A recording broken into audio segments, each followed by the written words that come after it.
जय महाकाल मित्रों, मैं प्रशांत शास्त्री संस्कृत गुरुकुलम यूट्यूब चैनल पर आप सभी दर्शकों का हार्दिक स्वागत करता हूं। आज हम भगवान शिव की पूजन की सबसे सरल विधि लेकर उपस्थित हुए हैं कि भगवान शिव का पूजन कैसे करें, कौन से वो मंत्र हैं जिनके पूजन करने से भगवान शिव अति शीघ्र प्रसन्न हो जाते हैं। तो उन सरल मंत्रों के साथ आज हम भगवान शिव का पूजन करना सीखेंगे। तो सर्वप्रथम स्नान आदि नित्य कर्म करने के बाद में शुद्ध आसन पर बैठकर भस्म धारण करना चाहिए। ललाटे तिलकम कृत्वा संध्या कर्म समाचरेत अकृत्वा भाल तिलकम तस्य कर्म निरर्थकम। इस श्लोक का भावार्थ यही है कि बिना तिलक के सभी पूजनादि कार्य निरर्थक माने जाते हैं, इसलिए तिलक लगाना अत्यंत अनिवार्य है।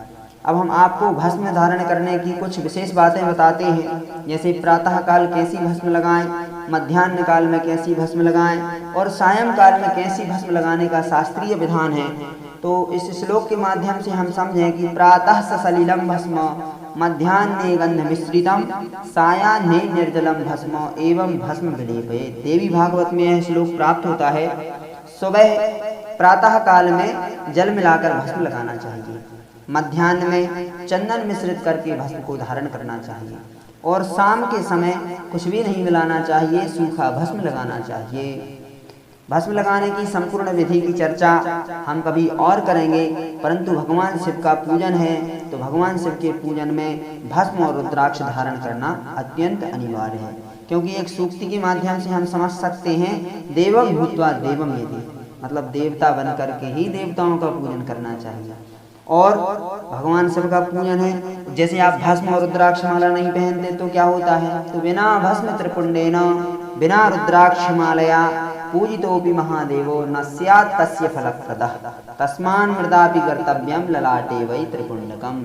यह श्लोक लिंग पुराण में प्राप्त होता है, अर्थात भस्म से त्रिपुंड लगाए बिना और रुद्राक्ष माला पहने बिना पूजा कर देने से भगवान शंकर फल प्रदान नहीं करते।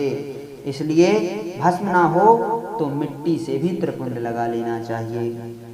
पार्थिव पूजन करने का अधिकार स्त्री, शूद्र, अंत्यज आदि सभी वर्णों को प्राप्त है। अब भगवान पार्थिव शिव की पूजन के बारे में चर्चा करते हैं। तो सर्वप्रथम मिट्टी का विचार कि मिट्टी कहाँ से लाएं।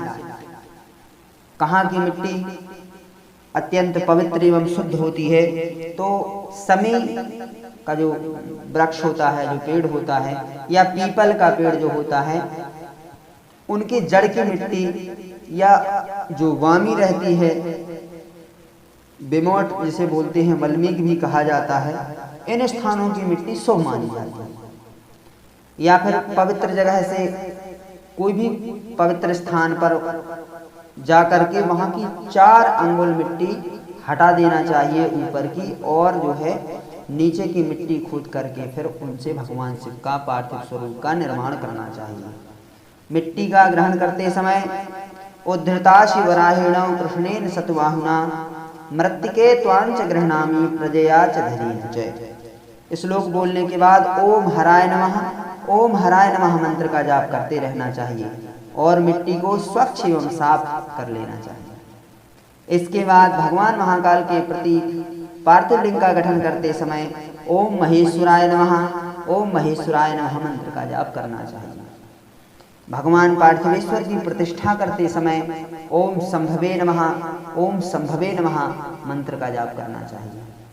फिर शूल पाणये नमः बोलकर भगवान पार्थिवेश्वर की मूर्ति में आवाहन करना चाहिए।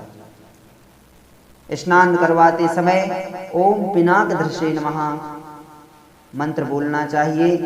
ओम पिनाक धृषे नमः जल स्नानम समर्पयामि, ओम पिनाक धृषे नमः दुग्ध स्नानम समर्पयामि इत्यादि। क्रम के अनुसार फिर ओम शिवाय नमः बोलकर सभी सामग्री क्रमानुसार समर्पित करनी चाहिए।